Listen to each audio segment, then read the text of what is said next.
Hey friends, welcome to Good God Talks on YouTube. Make sure that you hit the subscribe and notifications buttons so you'll get all of the alerts for upcoming episodes. The whole point of our podcast is to help you grow your habit of connecting with God through uncommon conversations in everyday moments. And the last reminder I have for you today is to make sure you hit that link here in the show notes to access our free resource for you. Did God really say?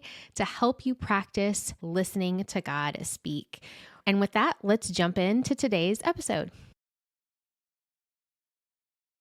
Hey friends, it's Jen, and welcome to another episode of Good God Talks. We are starting a new series talking about knowing God. And the idea behind this series came from a tool that I recently developed for you guys called Did God Really Say?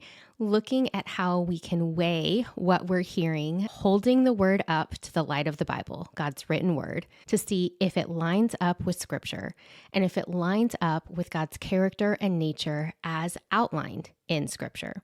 But that requires that we know what God's character and nature is like. And as humans, we're multifaceted. There are so many different aspects to who we are and what we're like, and God is more faceted than humans even are.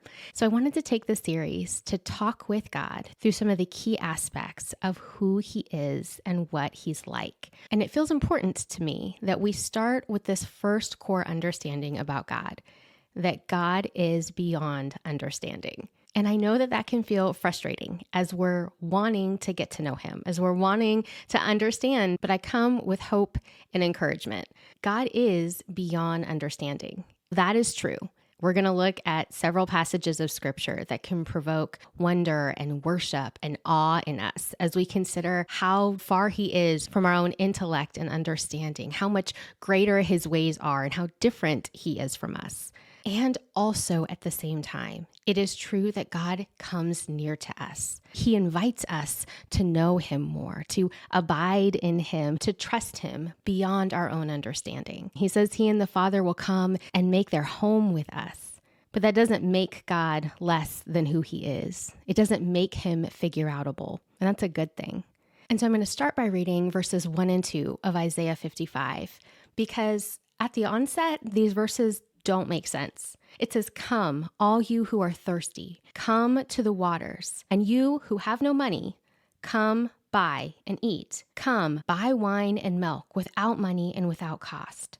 Why spend money on what is not bread, and your labor on what does not satisfy? Listen to me, and eat what is good, and you will delight in the richest of fare."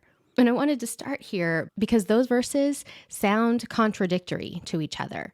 How are we to come and buy if we have no money? How are we to come and be delighted in what is good if we don't have our own resources to provide for what we need? But let's continue on into verse 7, and we see another juxtaposition. It says, "Let the wicked forsake their ways, and the unrighteous their thoughts. Let them turn to the Lord, and he will have mercy on them, and to our God, for he will freely pardon." So again, someone who is unrighteous, who does not have the ability to have right standing, who is not warranted a pardon. If they turn to the Lord, he will have mercy on them. He will not give them the bad that they deserve, and he will freely pardon them. And then in verses 8 and 9 of that same chapter, it tells us one of the reasons why these verses can be true.